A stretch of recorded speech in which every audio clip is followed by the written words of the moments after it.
Hi, and thanks for all of the congratulations in the comment section to my last video, and in particular to all the patrons out there who still support this channel. By the way, I'm still active on the Patreon community during this week, and in this video I'm trying to summarize a couple of topics around stocks in general, but also NIO. We have quite a bit of negative news and the stock price is reflecting that currently. So I want to give you a little bit of my takes. I'll talk about the job cuts announced at NIO, some news around NIO in Germany, as well as the October numbers. But first off, going into this week, we could see the weakness in the overall stock market. Some commentators out there actually went as far as saying that something is going to break. So it was with great anticipation that the Fed announced that they will not hike rates, at least for this meeting, and the stock market participants are actually betting on that the Fed is done in general. And so we finally saw something that I've been talking about since a very, very long time here on the channel again, which is the 10-year, which reached north of 5% yields, is starting to come down, and the US dollar strength has also come down a little bit. Whether or not that is the final direction and we'll see a downtrend now in those two metrics, that's unsure. There is still quite a bit of uncertainty in general about a recession in the US, a global recession possibly, the topic that we still may have a government shutdown in the US again in November, as well, of course, the geopolitics. So overall, not sure whether or not this little relief rally that has happened, to be honest, at very low levels. So, I mean, most of the stocks have revisited their short-term lows again, and it's still uncertain to say whether or not we're out of the woods here or if there is still much more trouble on the horizon. Now let's look at NIO stock more in specific, and the stock is really surrounded by negativity currently and has really devalued to levels unseen in terms of valuation. I just put out a tweet like how it's comparing to, for example, XPeng, where investors are willing to pay a 5x on a price to sales ratio, whereas for NIO, obviously that number comes down to 2x only. So XPeng, it has now become the more valuable company than NIO on the stock markets, and that should be a worry for NIO management and a clear signal that something out there is not right, because if you just look at some fundamentals, NIO is going to do more revenue than XPeng, that's for sure. It has better margins, weaker margins as well than XPeng, so there seems to be a larger trust into the future of XPeng than for NIO, and that may have to do with some of the news or maybe also short-term worries, for example, about the October numbers by NIO, which came in at around 16K. Let's just have a look at one of my old videos, what has been my personal expectations for the month. Well, October will have very low working days because of Golden Week and so on. So only 19 business days. So naturally, if this metric and proxy is right, it should maybe mean that we are at a similar daily run rate than September. Overall, that would mean maybe even lower deliveries than in September. Could be falling below 15K on a monthly basis, in my point of view. Who knows? And then November, we'll have those 22 and 21 in December business days again, where we could actually also see maybe an increase again on the production side. And so you see, it actually came a little bit higher than my personal expectations, but of course, everyone wants to see those north of 20K numbers. In my point of view, we'll possibly get there again in November and December. So this is the seasonal stronger time. Also, we have the more business days, if you take that one as a proxy metric here. But there is obviously also the issue with sharp competition.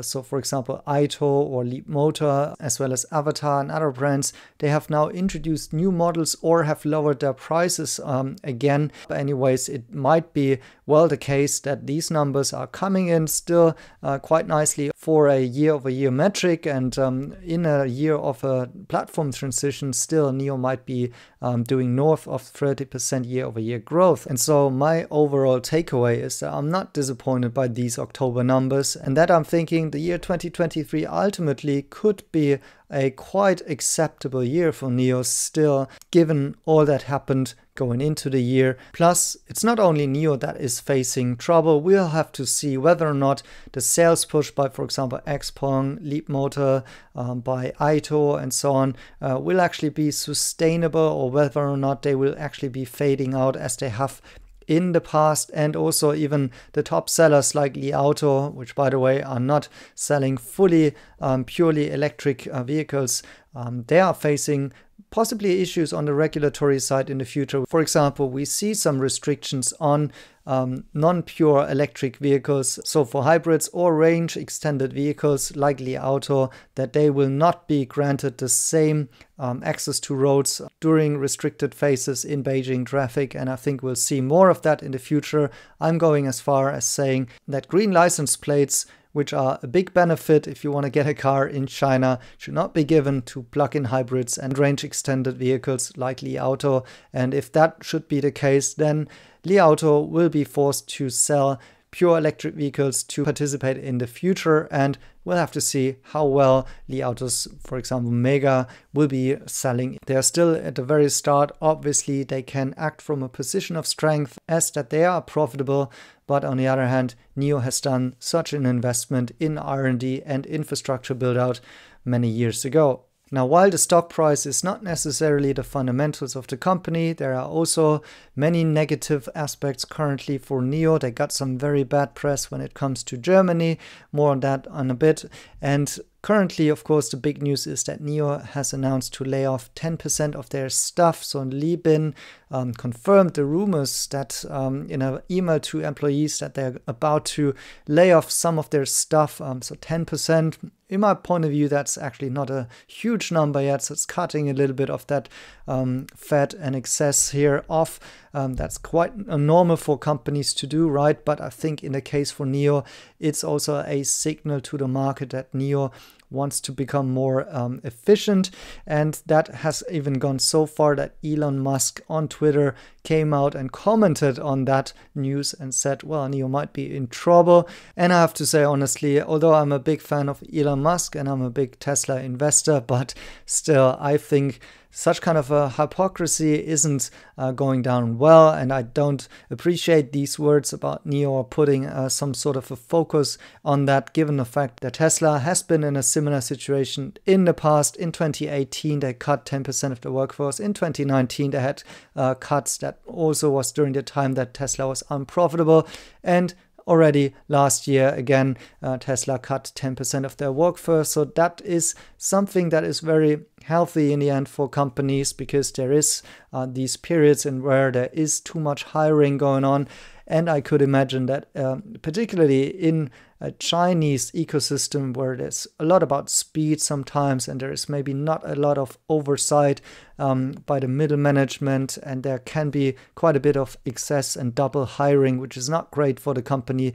And given NIO has actually the worst metrics on this regard compared to like the other startups like Li Auto or Xiaopeng, having this big overhead, NIO really needs to cut that. And in my personal opinion, having some experience with touch points with NIO and seeing how this organization is growing from time to time, I also saw quite a bit of overlap in positions from time to time. And I've previously commented in my Patreon community of what I'm seeing in Germany. There were the first signs of people that have been made redundant or decided on their own that they are going to leave the company. And I think on a critical note, it's very obvious that NIO made some mistakes when it comes to hiring. A couple of people that have been on board have possibly not been, living the true spirit of what it means being a startup. They have not had the right attitude to represent NIO, and I can confirm that with a couple of personal experiences of getting our own NIOs. And so this is not great, especially if you are trying to get into a challenging market like Germany or Europe in general, and that's already a very, very tough task and ask to do, and then as a Chinese brand. So I think that overall seems that NIO management, especially from China, decided to make changes also on the European side, and ultimately, this also meant that the head of Germany, the German manager, Ralf Kranz, has also decided to leave the company.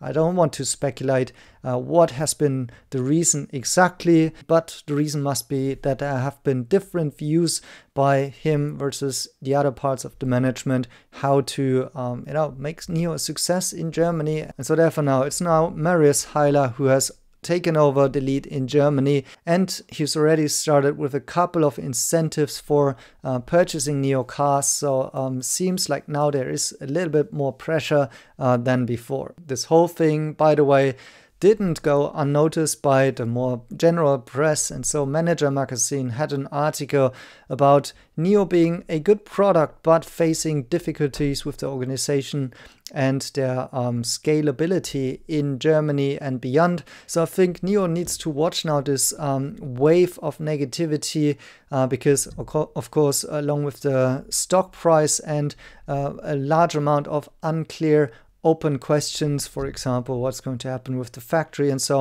on. This, of course, will fuel the negative news out there and the negative perception of the company. They need to be careful that this will not trickle down to potential buyers or existing users, in my point of view. But overall, I do think that these changes are sending the right message also at the right point in time, maybe even a little bit too late in my point of view. And it's just very, very normal that these changes are being implemented. So don't actually see those job cuts as a negative for NIO, to be honest. And I think it makes also a lot of sense that they possibly will be able to scale down lots of positions that have been needed in a build-up, for example, for their battery technology, for the phone development and other R&D related areas. Now that NIO has a full lineup of currently 8 NIO cars and possibly is very far in the development of their sub-brands and possibly another NIO car, then this should actually help NIO to scale back some of these positions that are needed for coming up with all of these new things, and possibly needs less people also for iterating on it, for maintaining it, and can actually switch more on a focus of marketing and sales in the future. So all in all, it really does seem like 2023 is a really big transition year for NIO, not only on the on the product but also on the organization side. I do really welcome that these things are hopefully over soon, and it seems that ultimately NIO is starting to focus more on profitability and achieving break even, something which they gotta do at some point, of course. And for that, we need to see a scale up of their sales. We need to see battery swapping to become a profit center. And NIO is also, as pointed out by Li Bin himself in this email, focusing more on actually monetizing in its existing services, and that those initiatives that are not contributing to the overall goal in an efficient manner will actually be cut off. And so that is the signal to the market, that's the signal to its employees, and we'll see whether or not NIO can execute on that trajectory. If I could have one wish, I would like to see those signals to continue. For example, even further efficiency measures, maybe even more job cuts or consolidations, maybe a spin-off of NIO Power to become its own company, as I have proposed before. If the top management of NIO were serious about also the development of NIO and the development of the stock price, I would also love that they come out and publicly announce a very ambitious employee stock option program, particularly for NIO management, including Li Bin, who is currently owning around 9% of the company. I think he and other key managers of NIO should be incentivized more to participate in the performance of the stock, and so possibly they should be awarded more shares if they meet very important milestones for the company. And I think that should be communicated publicly, similarly to what Elon Musk has done in the past. And if NIO managers could commit to that, I think that would be taken as a serious play for the stock markets and could reinstate trust into the management. Of course, the net worth of Libin largely already today depends on NIO stock performance. However, I think more NIO managers could be included in that, as well as key employees, and Libin himself could set the signal. We may also see very big announcement when it comes to the business model of NIO by the end of the year, possibly around NIO Day, but certainly for 2024 we will see a very, very different NIO than this year in my point of view. And I guess we are all happy when we can strike off this year and hopefully finish it with a strong November and December. So that was a quick wrap up. I hope you enjoyed that. If so, please smash a like. Thanks for your continued support, and I'll be back to more video content again in the future. Thanks for watching, and see you in the next one.